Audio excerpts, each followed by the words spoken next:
Ngayon, may sobrang saya tayong balita para sa ating lahat kaya maghanda na kayo sa isang napakasayang biyahe.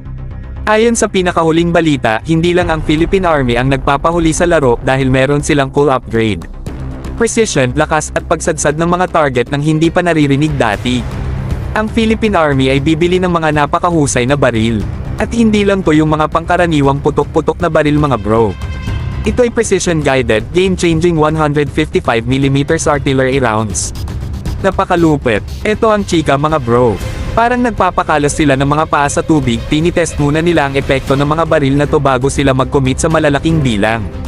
Wise move hindi ba? Dapat siguraduhin nilang malakas ang tama. Base sa aming nalalaman, meron silang mga mataas na inaasam-asam. Nakarinig na ba kayo ng Elbit System Silver Bullet Precision Guidance Kit? Oo, yan ang totoong dekalibre. Isipin nyo na lang ito yung sikreto na nagpapalit ng inyong mga pangkaraniwang bala na may pinpoint na accuracy.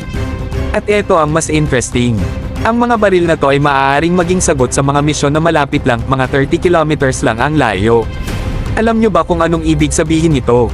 Ang Philippine Army ay pwedeng magpatamba ng mga target sa sarili nilang precision strikes nang hindi laging umaasa sa Philippine Air Force para sa mga close air support missions.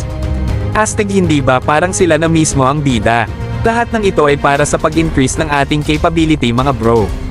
Ito ay nagbibigay sa ating army ng mas malawak na pagkilos, mas control, at mas maraming opsyon sa digmaan. Parang pagkabato na nagkaroon ng superhero power-up pero sa tunay na buhay. Kaya, bigyan natin ng shoutout ang ating Philippine Army sa kanilang proaktibong pag-iisip at pagsuporta sa cutting-edge na teknolohiya.